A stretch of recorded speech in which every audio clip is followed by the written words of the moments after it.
ನಮಸ್ಕಾರ ಸ್ನೇಹಿತರೆ, ಎಲ್ಲರೂ ಹೇಗಿದ್ದೀರಿ? ನಮ್ಮ ಟೆಂಪಲ್ ಸ್ಟೋರಿ ಯೂಟ್ಯೂಬ್ ಚಾನಲ್ಗೆ ಸ್ವಾಗತ ಸುಸ್ವಾಗತ. ಎಲ್ಲರಿಗೂ ಕೂಡ ಮೊದಲನೆಯದಾಗಿ ಈ ಒಂದು ಏಕಾದಶಿಯ ಶುಭಾಶಯಗಳು. ಈ ಏಕಾದಶಿ ನಮಗೆ ಯಾಕೆ ಇಷ್ಟೊಂದು ವಿಶೇಷ? ಯಾಕೆಂದರೆ ವರ್ಷ ಪೂರ್ತಿ ಬರುತ್ತೆ, ತಿಂಗಳಿಗೊಂದು ಏಕಾದಶಿ ನಮ್ಮಲ್ಲಿ ಖಂಡಿತ ಬರುತ್ತೆ.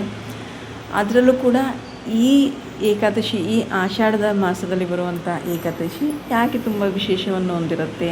ಇದು ವಿಶೇಷತೆ ಏನು? ನಾವು ಇದನ್ನು ಹೇಗೆ ಪೂಜೆ ಮಾಡಬೇಕು? ಹೇಗೆ ವ್ರತ ಮಾಡೋದ್ರಿಂದ, ಪೂಜೆ ಮಾಡೋದ್ರಿಂದ, ನಾವು ಉಪವಾಸ, ಪೂಜೆ, ಜಾಗರಣೆ ಎಲ್ಲ ಮಾಡೋದ್ರಿಂದ ನಮಗೆ ಪೂರ್ಣ ಫಲ ಸಿಗುತ್ತೆ. ಒಂದೊಂದಾಗಿ ನೋಡೋಣ ಬನ್ನಿ. ಈ ಜುಲೈ ತಿಂಗಳಲ್ಲಿ ಆಷಾಢದಲ್ಲಿ ಬರುವಂಥ ಏಕಾದಶಿಯನ್ನು ಆಷಾಢ ಏಕಾದಶಿ ಅಂತಾರೆ, ಇಲ್ಲ ಪ್ರಥಮ ಏಕಾದಶಿ ಅಂತಾರೆ, ಇಲ್ಲ ಅಂದರೆ ದೇವಶಯನಿ ಏಕಾದಶಿ ಅಂತಾರೆ.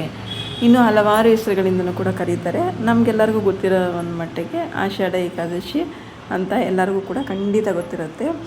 ಈ ಒಂದು ಆಷಾಢ ಏಕಾದಶಿನ ಹೊಸ್ದಾಗಿ ಮದುವೆ ಆಗಿರೋ ಹೆಣ್ಣು ಗಂಡು ಅಂದರೆ ತಾಯಿ ಮನೇಲಿ ತುಂಬ ದೂರಿಯಾಗಿ ಆಚರಿಸ್ತಾರೆ, ಅಳಿಯನ ಕರೆದು.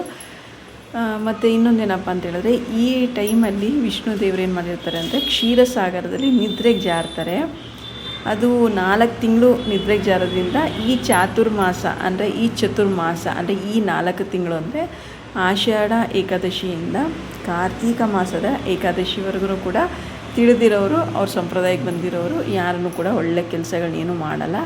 ದೇವ್ರ ಜಪ ಮತ್ತು ತಪಗಳನ್ನ ಮಾಡಿಕೊಂಡೇ ಅವರು ಸಮಯನ ಕಳೀತಾ ಇರ್ತಾರೆ. ಯಾಕೆಂದರೆ ಈ 4 ತಿಂಗಳು ದೇವರು ನಿದ್ರೆಗೆ ಜಾರಿರ್ತಾರಲ್ವ, ಹಾಗಾಗಿ ಯಾರು ಯಾವುದೇ ರೀತಿ ಒಳ್ಳೆ ಕೆಲಸ ಮಾಡೋಕ್ಕೂ ಕೂಡ ಇಷ್ಟಪಡಲ್ಲ ಅಂತಲೇ ಹೇಳ್ತೀನಿ. ಈ ಏಕಾದಶಿನ ನಾವು ವಿಷ್ಣು ದೇವನಿಗೆ ಅರ್ಪಿಸಿದ್ರೆ, ವಿಷ್ಣು ದೇವನ ಒಂದು ಪೂಜೆನ ಮಾಡಿದ್ರೆ ತುಂಬ ಒಳ್ಳೆಯದಾಗುತ್ತೆ, ಒಳ್ಳೆ ಶುಭ ಉಂಟಾಗುತ್ತೆ, ನಮಗೆಲ್ಲ ಕನಸುಗಳೆಲ್ಲ ನನಸಾಗುತ್ತೆ ಅಂತಲೇ ಹೇಳ್ಬೋದು. ಇದು ಯಾವತ್ತು ಪ್ರಾರಂಭವಾಗಿ ಯಾವತ್ತು ಮುಗಿಯುತ್ತೆ ಅಂತ ನಾವು ಒಂದು ಕ್ಲಿಯರಾಗಿ ತಿಳ್ಕೊಳ್ಳೋಣ ಬನ್ನಿ. ಏಕಾದಶಿ ಇರುವುದು, ಆಷಾಢ ಏಕಾದಶಿ ಇರುವುದು ಜುಲೈ 25 ಶನಿವಾರ. ಆದರೆ ಶುರುವಾಗೋದು ಮಾತ್ರ 24ನೇ ತಾರೀಕು ಶುಕ್ರವಾರ ಬೆಳಗ್ಗೆ 9:12ಕ್ಕೆ ಶುರುವಾದರೆ 25ನೇ ತಾರೀಕು ಶನಿವಾರ ಬೆಳಗ್ಗೆ 11:34ಕ್ಕೆ ಮುಗಿಯುತ್ತೆ. ಬಟ್ ಆದರೆ ಇದು ಪೂರ್ತಿ ದಿನ ಶುಕ್ರವಾರನೇ ಇರಬಹುದು. 24ನೇ ತಾರೀಕು ಶುಕ್ರವಾರನೇ ಪೂರ್ತಿ ದಿನ, ಜಾಸ್ತಿ ದಿನ ಇರುತ್ತೆ. ಬಟ್ ಆದರೆ ಸೂರ್ಯ ಉದಯ ಆದಮೇಲೆ ನಮಗೆ 25ನೇ ತಾರೀಕು ಶನಿವಾರ ಆದ್ದರಿಂದ ಏಕಾದಶಿನ ಶನಿವಾರ ಅಂತಲೇ ಆಚರಿಸ್ಬೇಕಾಗತ್ತೆ.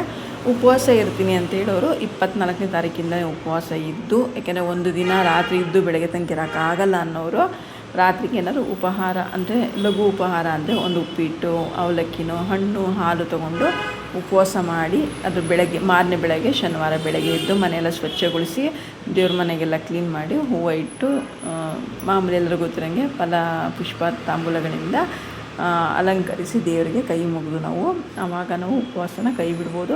ಉಪವಾಸ ಕೈ ಬಿಡಬೇಕಾದ್ರೆ ಯಾವಾಗಲೂ ಅಷ್ಟೇ ಸೀದಾ ಸಾದ ನಾವು ಊಟನ ನೇರವಾಗಿ ಸೇವಿಸಬಾರ್ದು.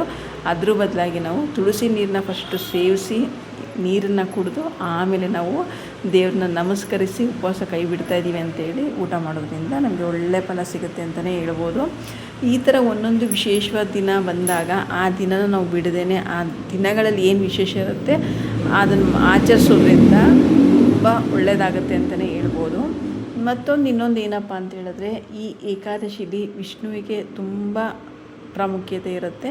ಹಾಗಾಗಿ ವಿಷ್ಣುವಿಗೆ ನಾವು ತುಳಸಿಯಿಂದ ಅಲಂಕಾರ ಮಾಡಿ ಒಂದು ದೀಪನ ಹಚ್ಚಿ, ತುಪ್ಪ ದೀಪನ ಹಚ್ಚಿ ಅಲಂಕಾರ ಮಾಡಿ ವ್ರತ ಮಾಡೋದ್ರಿಂದ ತುಂಬ ಒಳ್ಳೆಯದಾಗುತ್ತೆ. ನಾನು ಆಗಲೇ ಹೇಳ್ದಂಗೆ ಉಪವಾಸ ಅಂದರೆ ಮಕ್ಕಳು, ಮರಿ, ವಯಸ್ಸಾಗಿರೋರಿಗೆ ಆಗಲ್ಲ ಅನ್ನೋರು ಹಣ್ಣು ಹಾಲು ಕುಡಿಬೋದು.